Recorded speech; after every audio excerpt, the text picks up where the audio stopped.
네, 강프로입니다. 자, 우리기술 봅니다. 우리기술 오늘 11% 빠졌습니다. 자, 어저께 제가 영상에 남겨드린 그대로 내용이 진행이 됐습니다. 뭐 내렸으니까 뭐 내 말이 맞지 그게 아니고 저도 오늘 이 시가 부근에 매도를 했고요. 수익 구간이 어느 정도 나왔는지 뭐 그 내용을 한번 보시면 자, 실제 제가 거래된 내용입니다. 그쵸? 자, 내용 보시면 올라가는 구간 그쵸? 이 신고가 구간에 제가 정확하게 공략한 결과 쭉 올라가서 단일가 거래가 끝나고 오늘 시가 부근에 매도한 결과 23.65%의 수익 구간에서 마감이 됐습니다. 이렇게 마감을 시켰지만 저는 다시 재매수 구간을 공략을 하려고 합니다. 이렇게 진행하는 이유는 주식시장은 상승하는 구간에서 중간중간에 있는 매물대가 있습니다. 그 매물대를 소화해야 되는 과정이 필요해요. 그 과정은 매물이 나오게 만드는 것입니다. 즉 고가까지 올라왔으니까 더 올라가겠지라는 그런 심리가 있고요. 그리고 더 올라가지 못했을 때 나올 수 없는 그 실망 매물들이 있습니다. 그 실망 매물을 잡아먹는 과정이 우리가 흔히 얘기하는 매집 구간이라고 이해를 하시면 돼요. 근데 이 매집 구간에서 우리가 볼 수 있는 내용은 무엇이냐? 자, 신고가 구간에서 매집이 됐다. 그리고 매집하는 과정에서 추세를 이탈하지 않는다. 그리고 무엇보다 조정을 받는 그 이유 자체는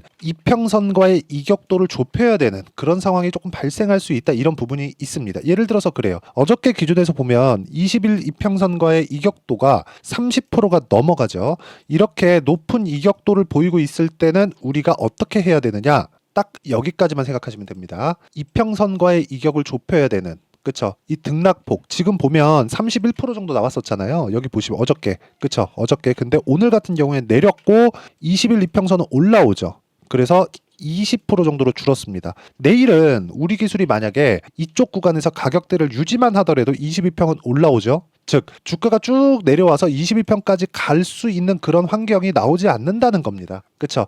내려가려면 관련돼 있는 종목군들이 같이 내려야 돼요. 예를 들어서 두산 에너빌리티 이런 종목군들이 같이 내려야 된다는 겁니다. 그쵸? 여기서 같이 내리고 이쪽에서 최근에 보면 두산도 그렇고 상승하는 이 가파른 상승이 나왔는데 20일 이평선, 60일 이평선과의 이격도가 계속해서 뭐가 나왔습니까? 계속해서 벌어지는 그런 상황이 나왔죠. 조정은 어쩔 수 없이 나와야 되는 구간이다. 그래서 제가 이야기를 드렸었던 겁니다. 그쵸? 예를 들어서 그래요. 저도 두산을 거래하고 우리기술을 거래하고 똑같이 매매를 했는데 두산 같은 경우에는 이쪽 뒤에 나오는 시세를 다 못 먹었습니다. 이쪽 구간에서 매도를 한 결과 한 15% 정도의 수익 보고 나왔어요. 자, 실제 그 내용을 제가 다시 한번 보여드릴게요. 두산, 그쵸? 우리기술은 봤으니까 두산 같은 경우에도 이쪽까지 매매를 한 결과 14.7% 수익 내고 팔았고 이쪽의 수익은 못 냈습니다. 그러니까 주식 투자를 하면서 우리가 아무리 많은 공부를 하고 뭐 모르겠어요. 뭐 제가 한 것보다 더 많이 무언가를 했다면 이쪽에까지 시세를 다 먹을 수 있는 그런 부분을 찾을 수 있었는지는 모르겠습니다. 근데 제 생각에는 그렇다는 거죠. 두산 에너빌리티, 두산 그리고 우리기술로 이어지는 이 시세 이 구조상 아직 시세가 끝이 아니에요. 그런데 매도를 하고 우리가 다시 잡아야 돼요. 이런 부분은 심리라는 부분이 끼어 있다는 거죠. 그 심리를 안정시켜야 우리가 보유를 할 수 있습니다. 보유를. 그래서 보유하는 관점 자체를 만드는 게 중요하다. 제가 오늘 이야기를 드리려는 게 그겁니다. 예를 들어서 이런 거예요. 제가 지금 우리기술 말고 뭐 반도체나 그런 종목군들 보잖아요. 뭐 자람 테크놀로지나 이런 종목군들 보면 제가 3월 달에 하나, 둘, 셋, 3거래일 동안 진행한 결과 75% 수익 딱 보고 나왔는데 그 뒤에 주가가 더 올라요. 이런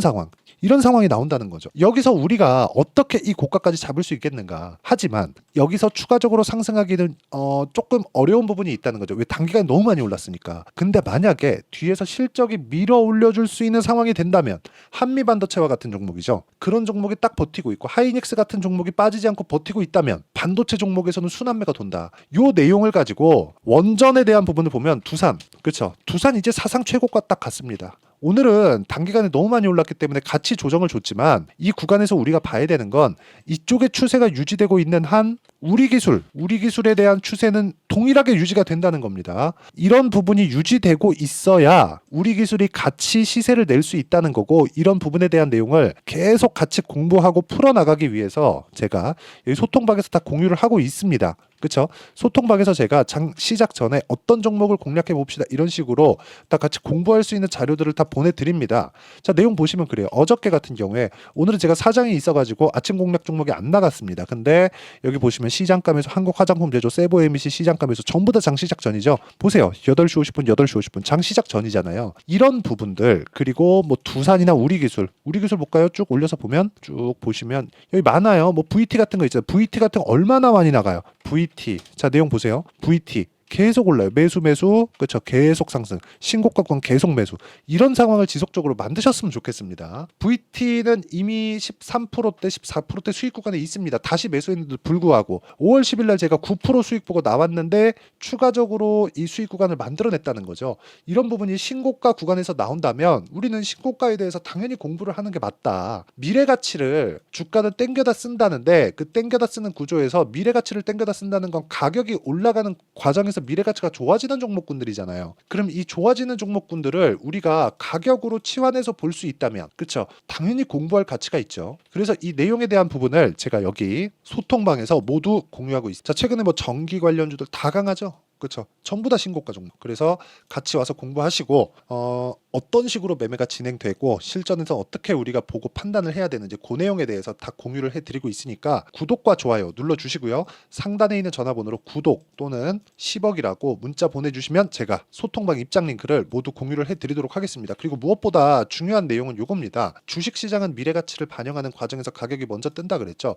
함께 공유를 해드리도록 하겠습니다. 전체적으로 신고가 종목은 다 다루기 때문에 우리 기술에 대한 내용도 당연히 들어간다고 보시면 돼요. 자, 그러면 제가 어떤 종목군들, 여기 신고가 종목군들을 지속적으로 공략을 하고 있는지 다 보여드렸습니다. 이 내용을 가지고 우리가 우리 기술을 다시 한번 보자고요. 자, 간단합니다. 우리 기술이 강세를 보이기 위해서는 두산이 강해야 되고 두산에너빌리티가 강해야 됩니다. 근데 두산에너빌리티에 대한 부분 그리고 SMR에 대한 부분 이런 부분들이 지금 좋은 내용들이 계속해서 나오고 있어요. 주가가 올라갈 수 있는 환경이 계속해서 갖춰져 있다는 거고 보세요. 우리기술 SMR 국채까지 3년 연속 성장되고 있다. 체코 원전의 미국 SMR까지 두산에너빌리티 9% 강세 이런 종목군들이 한데 묶여 있다는 겁니다. 다들 기억하실지 모르겠습니다. 2010년도에 원전 관련된 종목들이 정말 큰 폭으로 대박 상승을 했고요. 한 보성 파워텍 같은 종목들이 20배 정도 올랐습니다. 이때 지금 두산에너빌리티가 그때 두산중공업이었습니다. 두산중공업은 얼마나 많이 올랐는지 한번 상상을 해보십시오. 주가는 이렇게 테마가 형성이 되고 섹터별로 움직일 때 가장 강한 움직임을 낸다는 점 이 부분이 가장 중요하고요. 무엇보다 우리가 이 구간에서 판단할 수 있는 내용은 미래 가치를 반영하는 주식시장에 대해서 이해를 하자. 그리고 가격대를 꾸준하게 추적 관찰을 해 나가자. 그게 중요합니다. 그렇죠. 우리 기술 지금 보면 5일선 이제 수렴을 했습니다. 11% 빠졌더니 5일선 수렴한 게 전부예요. 그러면 내일부터는 하락하기는 약간 좀 어려운 그런 구간에 있습니다. 시간에서 그렇게 뭐 썩 좋은 움직임을 보이지 않고 뭐 내일 되면 뭐 CB 물량이 나오고 뭐 이런 부분들이 있어요. CB 자체가 좋다는 건 아니에요. 이거 나빠요. 근데 원전은 지금 좋을 수가 없잖아요. 2010년도 초반에 그렇죠. 후쿠시마 원전을 보고 논란 세계적으로 이 원전에 대한 부분을 계속해서 감축을 해왔고 이런 부분이 한국에서도 동일하게 작용을 했는데 대안이 없다 보니까 2018년도부터는 원전에 대한 부분이 계속해서 가동률이 늘어나는 부분이 있었는데 이건 대안이 없어서 그런 거고 지금은 대안이 생긴 겁니다. 그게 SMR이에요. SMR에 대한 부분은 거의 뭐 게임 체인저 키포인트라고 보시면 됩니다. 그리고 이 내용에 대한 부분을 가격이 먼저 반영한다면 우리는 당연히 신고가에 대해서 공부를 해야 되고 이런 부분에 대한 내용, 그렇죠? 우리 기술의 타점을 포함해서 이런 부분, 신고가 구간에 어떻게 매매를 할지 이런 부분을 소통방에서 제가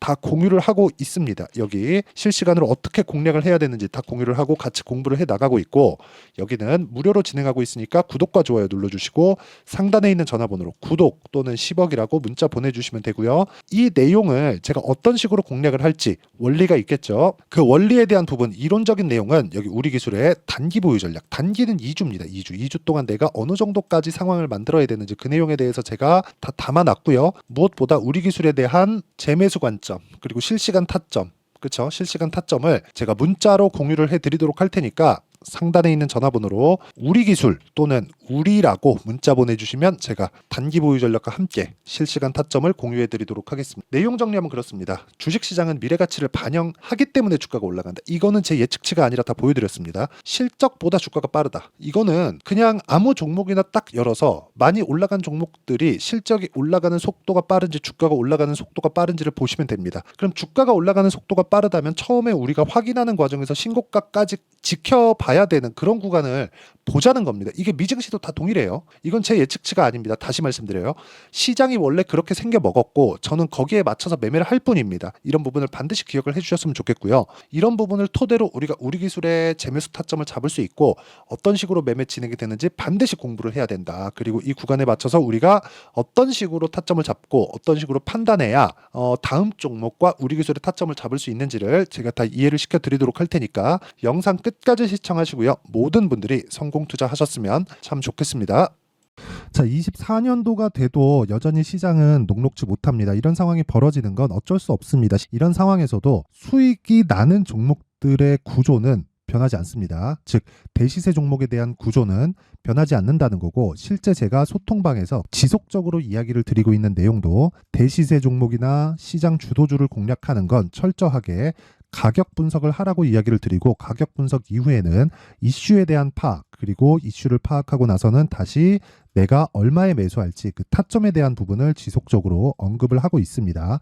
자, 근데 생각해 보세요. 시장이 굉장히 어려웠습니다. 어려운 상황에서의 어떤 종목들이 강했냐 보면 반도체와 그리고 바이오입니다. 자, 실제 여기 보면요.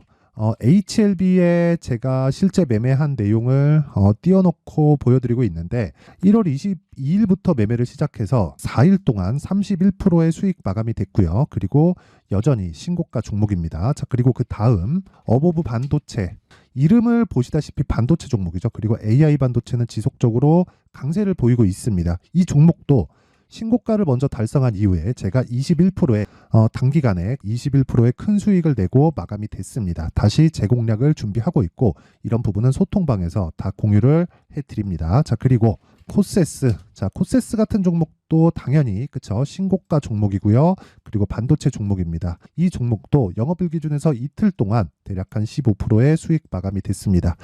내용을 한번 보시면 어떻습니까? HLB를 포함해서 뭐 30%, 20%, 뭐 15% 이런 식의 수익이 지속적으로 발생하고 있는데, 이 세 종목 모두 다 신고가 종목이고 1월 달에 시장이 약세를 보이고 있는 구간에서도 강했었던 그런 종목입니다. 특징점이 하나 있는데 그 이슈에 앞서서 가격이 먼저 반영했다는 거죠. 그렇게 제가 가격을 먼저 보고 이슈에 대해서 파악하는 이유는 결과적으로는 큰 시세를 먹기 위한 사전 준비 작업입니다. 실제로 큰 시세를 먹기 위해서 사전 준비 작업을 했을 때 여기 레인보우 로보틱스 127%, 그리고 ISC 98%, 그리고 한미반도체 97%의 큰 수익을 내는 상황을 만들 수 있습니다. 어떤 식으로 소통방에서 진행됐는지, 그쵸? 그 상황을 제가 이야기를 드린 건데, 이런 상황도요, 당연히 신고가를 공략했을 때 가능한 겁니다. 자, 그러면 이번에도 마찬가지입니다. 그쵸? 정부 주도의 코리아 디스카운트 해소 방안이 2월 달에 발표를 하고요. 그리고 2월 달에 발표된 내용을 토대로 주가가 움직이는 게 아니라 이미 움직인 내용이 있죠. 실제 이 내용은 크게 중요한 게 아니라는 겁니다. 실제 움직인 내용을 보면, 자, 기아차입니다. 실제로 12월 달에 신고가를 만들어 놓고 정부에서 입김을 불어 넣으니까 순식간에 기아차를 포함해서 현대차 같은 거대 기업들의 주가가 2주도 채 되지 않아서 40% 정도의 큰 시세를 냅니다. 자, 그러면 우리는 어떤 종목을 봐야 될까요? 이슈를 파악해야 되는 것도 맞지만 철저하게 가격에 맞춰서 매매를 해야 되는 게 당연히 중요합니다. 정부가 주도하는 정책 방향이 있겠죠. 그 방향에 맞춰서 우리가 종목을 찾을 필요가 있다. 자, 그러면 답이 나왔습니다. 정부가 주도하는 방향에 맞춰서 제2의 기아차를 찾는 게 지금은 중요하다. 근데 정부 정책의 방향에 맞게 가자. 그랬을 때 앞서서 제가 보여드렸었던 내용인 여기 레인보우 로보틱스 127%, 그리고 ISC 98%, 그리고 한미반도체 97%와 같은 수익을 낼 수 있습니다. 물론 시간에 대한 부분은 최소 2주의 시간이 필요하고요. 그리고 최장 3개월 안에 끝내야 됩니다. 자, 기아차의 시세를 보셨던 것과 같이 2월 달에 정부 정책의 방향이 결정되고요. 바로 3월 달이면 시행입니다. 자, 그러면 우리는 거기에 맞춰서 당연히 종목을 찾아야 되고 제가 제2의 기아차를 찾아놨습니다. 제가 아까 전에 소통방에서 이야기를 드렸었던 내용 다 공개를 해드렸는데 그 내용처럼 종목만 받고 싶다 하시는 분들은요. 상단에 있는 제 전화번호로 대시세, 자, 대시세라고 문자를 보내주시면 정부 정책의 방향에 맞는 종목을 모든 분들에게 무료로 공개를 해드리도록 하겠습니다. 자, 제가 원하는 건 채널 성장이 목적입니다. 자, 그래서 구독과 좋아요 꼭 좀 부탁드리고요. 모든 분들이 정부 정책에 맞는 방향으로 매매를 이어가서 큰 수익 보셨으면 좋겠습니다.